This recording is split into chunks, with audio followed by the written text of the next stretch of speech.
bagaimana siswa-siswi terutama SMP sangat butuh terhadap kode ini, sangat butuh terhadap pendidikan dasar artificial ini. Kenapa Pak?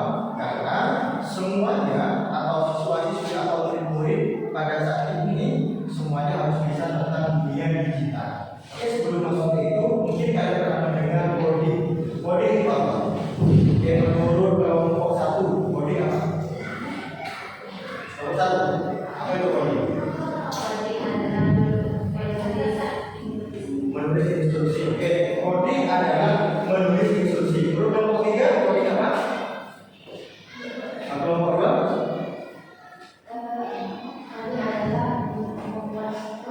Oke, coding kata kelompok 2 adalah membuat suatu program. Menurut kelompok 3, coding apa itu? Oke, membuat aplikasi. Terima kasih jawabannya. Ada variasi jawaban.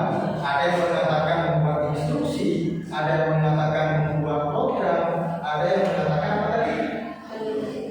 Resolusi sudah membuat program tadi apa tadi? Membuat aplikasi. Nah, itu semuanya termasuk pada coding. Artinya fungsi dari coding seperti itu. Jadi karena ada coding membuat instruksi, karena ada coding bisa membuat aplikasi, karena ada coding membuat suatu program. Nah, ini akan kita pelajari. Tapi dalam itu kita akan belajar tentang berpikir komputasional. Berpikir komputasional itu adalah berpikir secara komputer. Nah, manusia berpikir secara komputer. Kalau komputer itu kan pasti sesuai dengan instruksi, sesuai dengan pemahaman komputer. Misalnya nih, aku mau kasih persepsi kepada kalian, kalau pergi ke sekolah atau sekolah, lebih dulu mana? Lebih dulu ambil tas atau pakai sepatu? Ambil tas dulu daripada pakai sepatu. Nah, itu termasuk berpikir komputasional. Kenapa?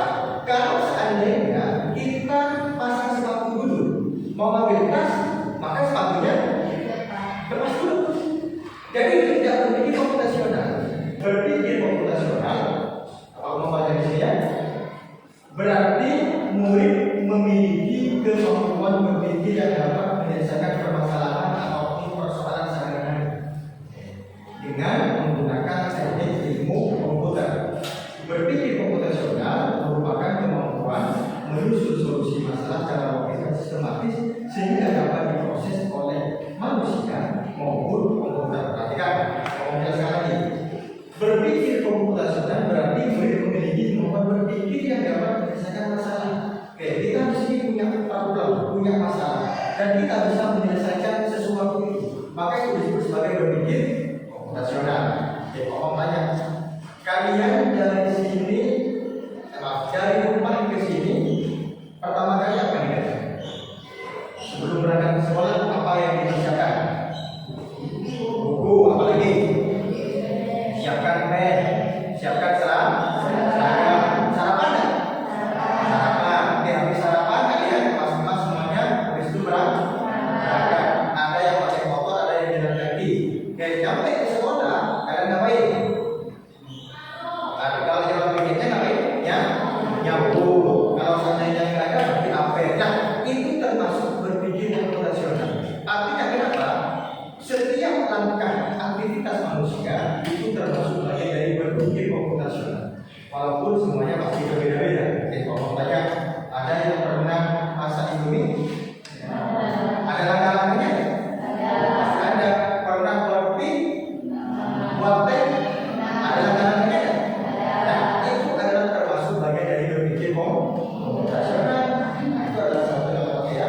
Oke, selanjutnya pentingnya berpikir komputasional.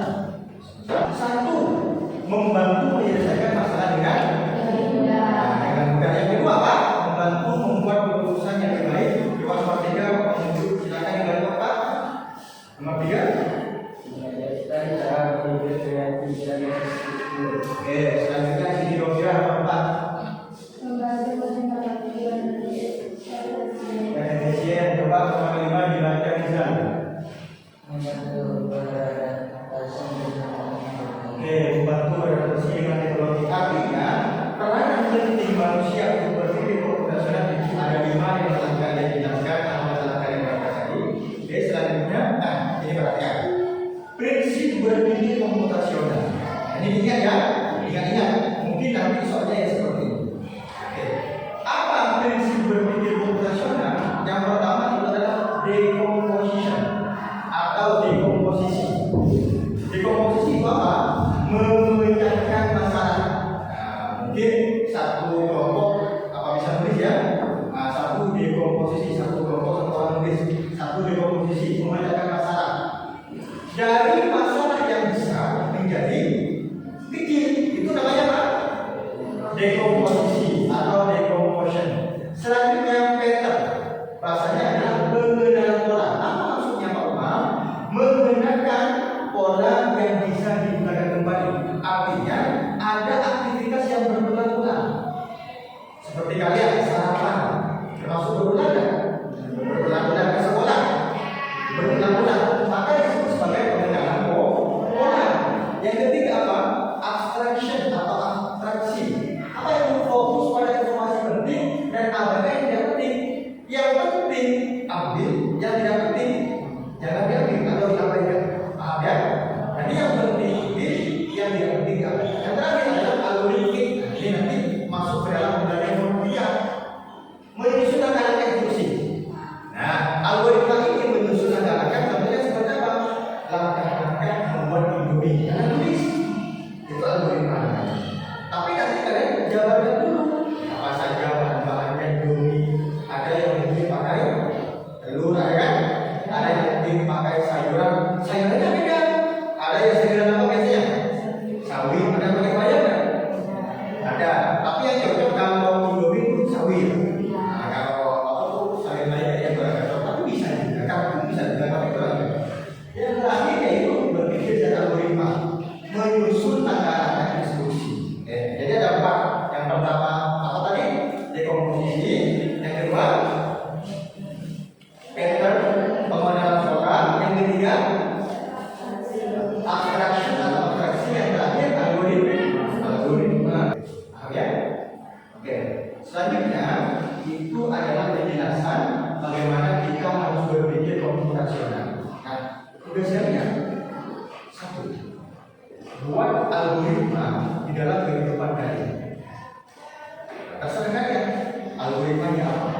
Misalkan algoritma buat nasi goreng, algoritma pergi ke pasar, itu algoritma yang paham.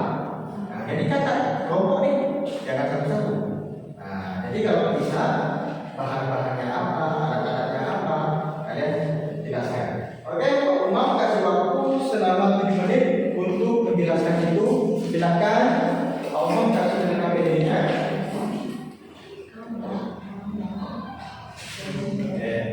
Kalian tulis nama kelompoknya dan kelompoknya, anggota kelompoknya. Tulis nama kelompok dan anggota kelompoknya yang kedua. Kelompoknya dan anggota kelompoknya. Nanti kalian tulis algoritmanya.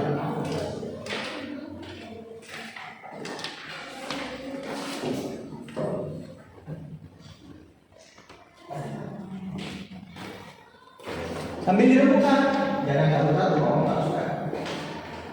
Ngomong sambil, oke. Nah, algoritma membuat terus, maka terus dua bebek. Tulis dulu bahan-bahannya ada apa, habis itu langkah. Paham? Apa ya? Nah, bukan itu. Otak, kalian ini, kira-kira paham? Ayo, ini dia paham. Harus itu paham. Jelaskan ya.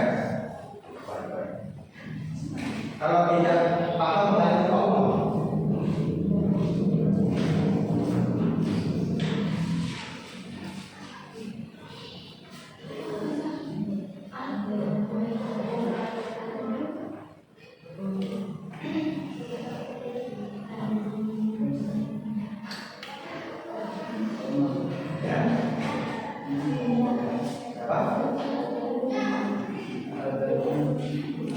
Algoritma.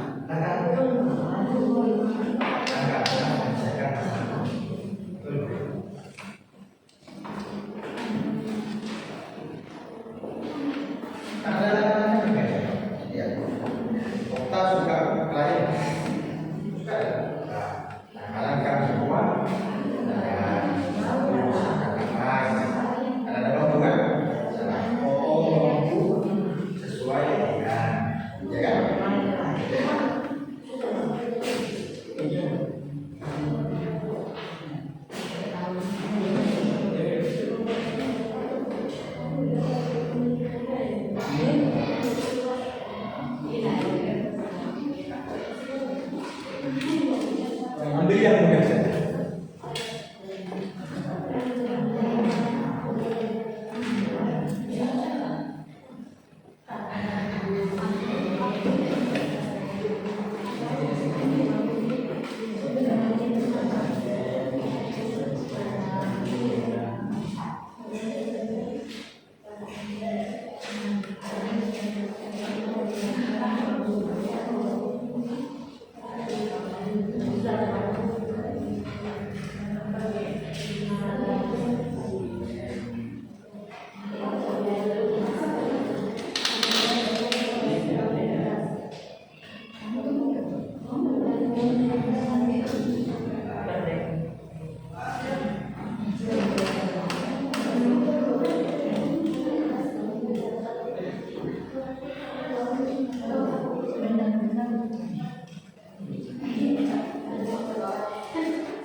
Waktunya 3 menit lagi.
Assalamualaikum warahmatullahi wabarakatuh. Waalaikumsalam warahmatullahi wabarakatuh. Pada kesempatan hari ini saya ingin menjelaskan tentang persaingan bahannya baru, lem, benang, kertas, gunting, pewarna, pisau. Cara membuatnya: secara bambu, lalu